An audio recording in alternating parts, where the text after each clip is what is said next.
everybody, and welcome back to another transit talk video. Today I'm going to be talking about the nodes being in Cancer and Capricorn, which they moved into these signs on November 6th, and they're going to be there through May of 2020 for about a year and a half. And there's a lot that's going on with this transit, so I'm excited to go through some of the major things that are going to be happening through this time and what it is that it's going to be teaching all of us. I wrote a blog article on my website about the astronomy and the astrology of the nodes and how it is that we calculate the nodes and what their significance is. So I'm going to leave a link to that article in the description so you can refresh yourself if you are a newbie to astrology, or if you just want to remind yourself on what it is the nodes are representative of. But just in a very, very small nutshell, the nodes represent what we're trying to move away from and what we're trying to move towards. And wherever the North Node sits, whatever sign the North Node is in, brings out the highest vibration, the best qualities of that sign as an aspiration that we want to move towards that and embody that energy. Wherever the South Node sits, brings out the worst qualities of that sign, the lowest vibration. Shows us how we all embody that energy and how we all want to work to heal it, and instead go towards the North Node and not let that negative energy direct us through our life. So what do these two signs teach us about what we're moving away from and what we're moving towards?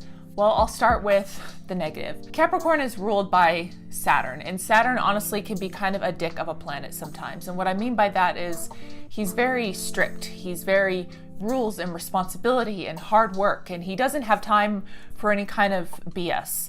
And that's a good thing because we all need that encouragement to work hard in some area of our life. So we all possess that Saturn energy.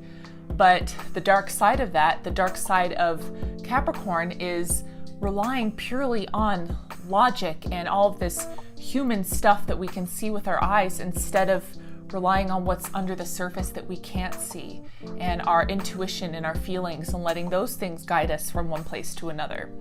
Another thing with Capricorn is he likes to be recognized for his hard work. And sometimes this comes at the expense of just wanting to be recognized for the sake of being recognized as, hey, I'm the best and now everybody knows it. And that's not something that we should let rule our life. We shouldn't just be wanting that recognition for the sake of it. And we shouldn't need other people's praise and pats on the back when we know deep within our heart that we're doing the right thing. So that's another lesson that's going to be coming up for us. What does Cancer represent? Cancer is ruled by the moon, and the moon is intuitive. The moon is our feelings. The moon represents motherhood and how we take care of ourselves and we take care of others. So whereas Capricorn just wants to go and do the work and doesn't have time for nonsense, and his leg could be broken and he doesn't care, he's going to keep summiting the mountains so that he can be the one that summits the mountain, Cancer will be like, okay, my leg is broken, I'm gonna sit here and heal myself a little bit because I deserve that, because I don't need to prove anything to anybody because I know I'm doing the right thing. Cancer also, like I said, relies on her intuition and is guided by something that is not necessarily visible to the eye. So whereas Saturn and Capricorn are wanting to see all the receipts laid out in front of them, how they make a decision based on pure human logic and responsibility and that kind of thing, Cancer will move from one place to another based on that intuition and that gut feeling that I know I'm supposed to be going and doing this thing, even though I'm not sure exactly why, and this urging is coming from a place that I don't fully understand. I'm going to honor that feeling because I know that that's my soul taking me towards the thing that I'm meant to be doing in this life. So those are two very different ideas, and for people, especially with a lot of earth or air in their chart, I think this is going to be the most challenging for those folks, because those are the types of people that like to rely on that logic and like to rely on what they can understand and see in front of them in order to move from one place to another. People with more water or fire in their chart are much more skilled at tapping into that passion and that gut feeling and letting that guide them from one place to another. But I mean, this is still going to be a challenge for all of us because there's a few transits happening with the nodes over the next year and a half that's gonna bring up stuff for all of us. Here at the beginning through about February, the nodes are going to be squaring Uranus in Aries. These are all cardinal signs. When we have cardinal signs involved, cardinal wants to go one way or another. When we think about the modalities of the signs, we have cardinal, fixed, and mutable.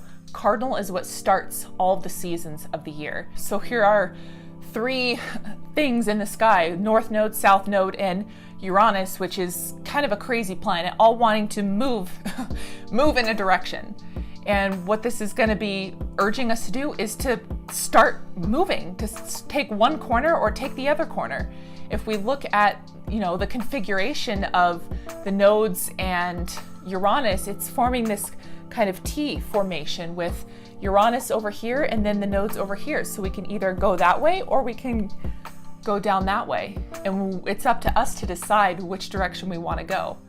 It can be easier to just ignore all this feelings and emotions and all that kind of stuff that can be very frightening for some people, and just go purely on the logic and take an erratic turn on two wheels around the corner towards Capricorn and just continue on doing what we know, what is familiar to us, instead of taking an erratic turn around the corner towards Cancer. Like, you know what?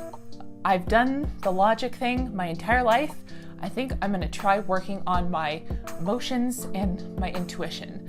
I've always been a workhorse. I think I'm going to work on taking care of myself for once and honoring myself enough to know that I deserve to be taken care of. And I'm not here just to get work done or to accomplish something for other people to see. And that's a whole different way of living your life.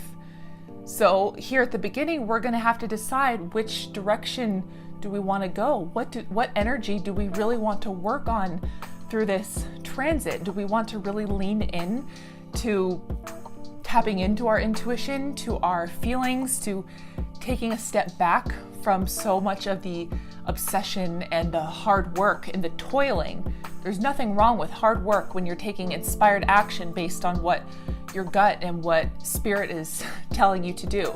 But when you're just toiling, when you're just doing work because you think that that's what you're supposed to be doing, even though it doesn't fulfill you whatsoever, that's what you need to be moving away from.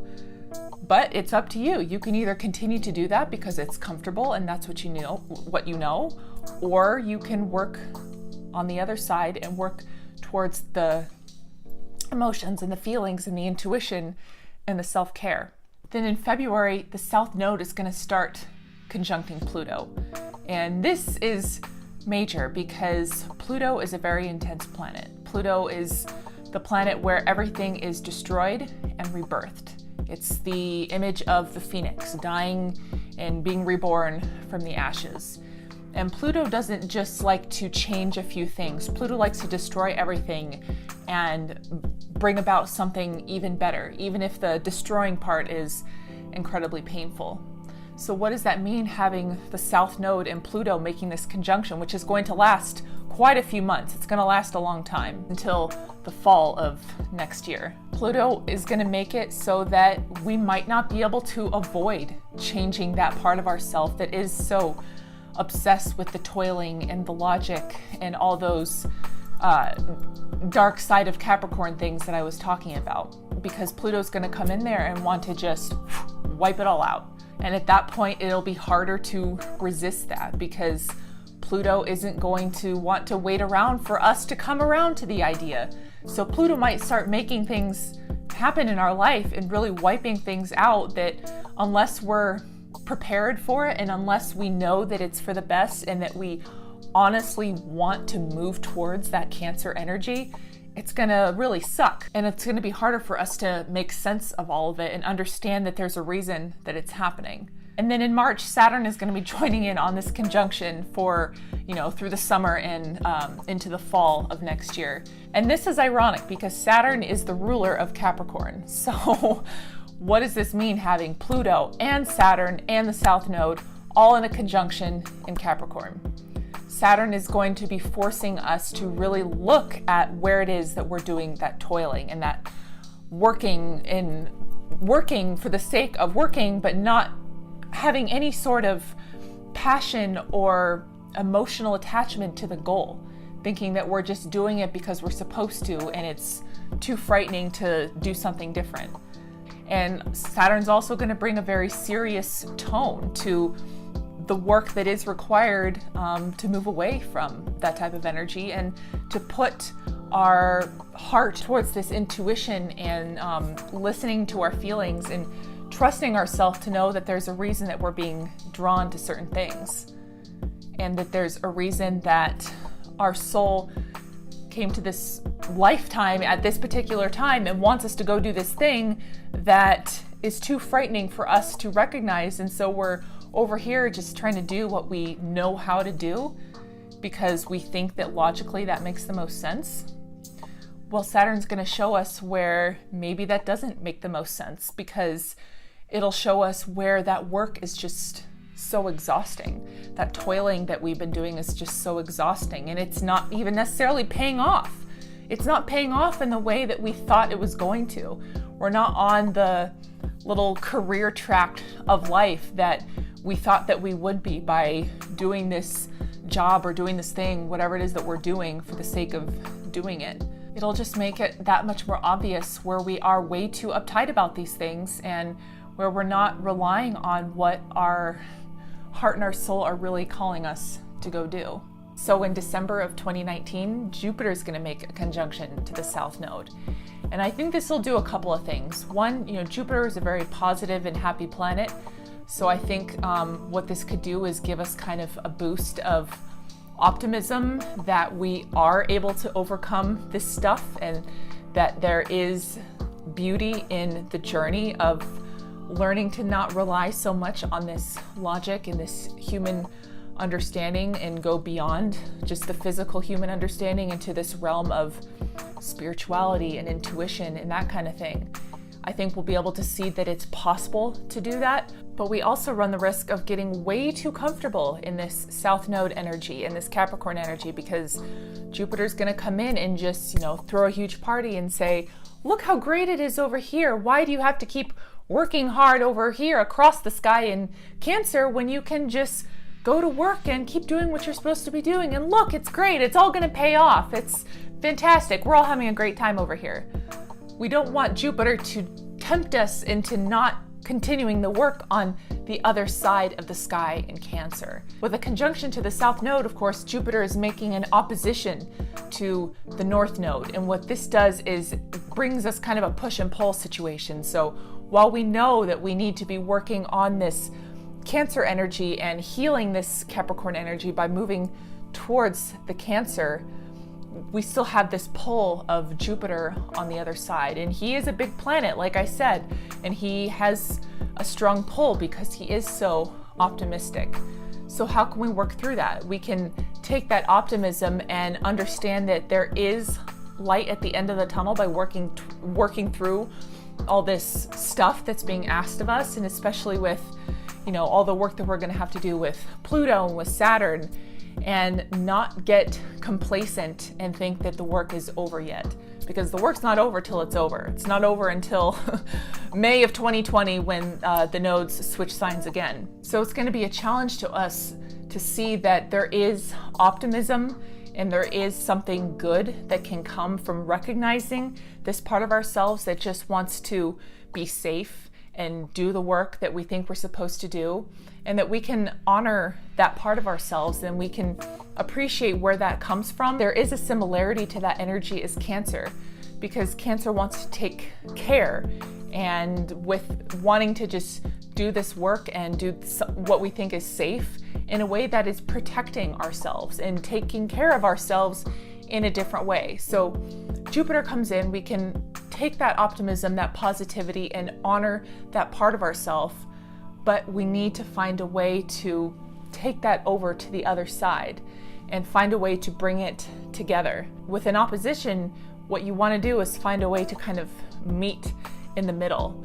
We need to find a way to honor that part of ourselves that wants to just protect ourselves and provide for ourselves, but we need to find a way to bring in that Cancer energy of knowing that we will be taken care of if we go with what our heart wants us to go, and that our soul is calling us to go do something specific in this lifetime, and that we can't always see in front of us the reasons that we need to go do that.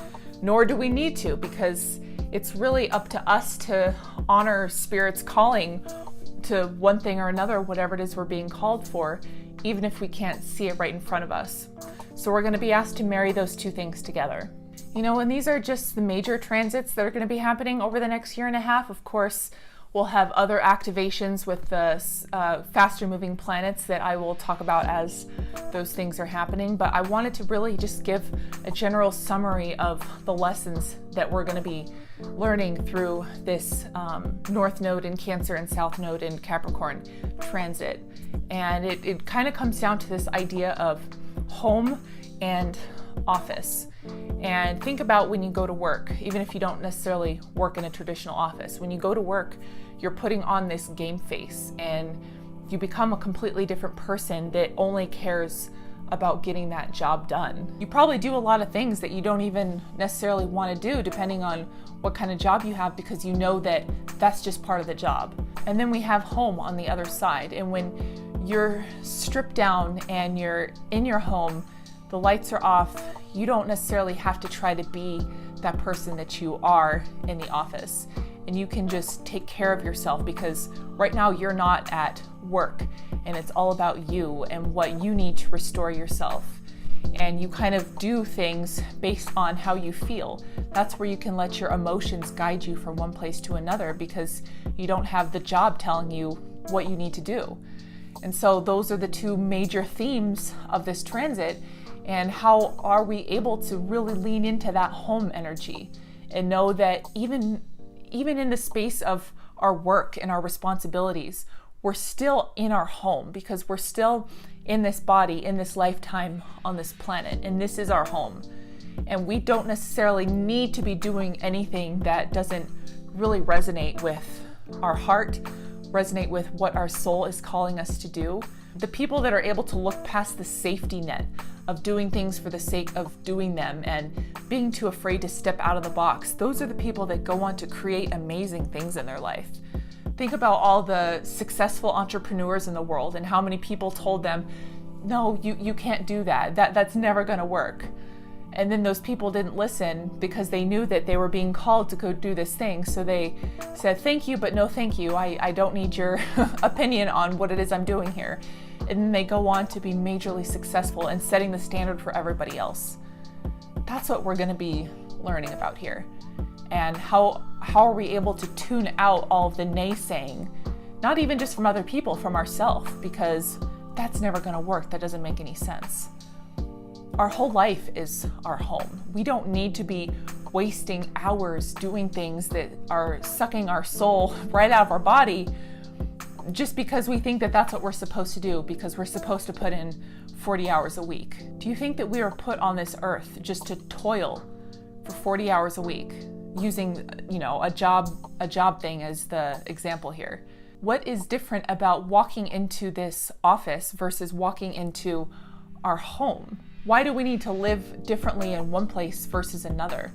Why can't we live our entire life as if the entire world is our home and we're doing everything based on what we're being called to and what we believe God, Spirit, whatever, the universe intends for us, the goodness that the higher power intends for us? We don't need to separate. We don't need to have this line of demarcation that we're a completely different person over here versus over here. Of course, there are certain social rules that govern how we act in public, but I'm talking about just in general. And I'm talking about people who are in a situation that they're too afraid to leave because of that logic and thinking that it just doesn't make sense for me to go do something different, even if I'm being called to go do it. That's what the challenge here is. That's what the lesson is are we willing to put that to the side and know that the entire world is our home? The entire world is a space where we can take care of ourselves and where we can be guided by something greater than ourselves that is speaking through us.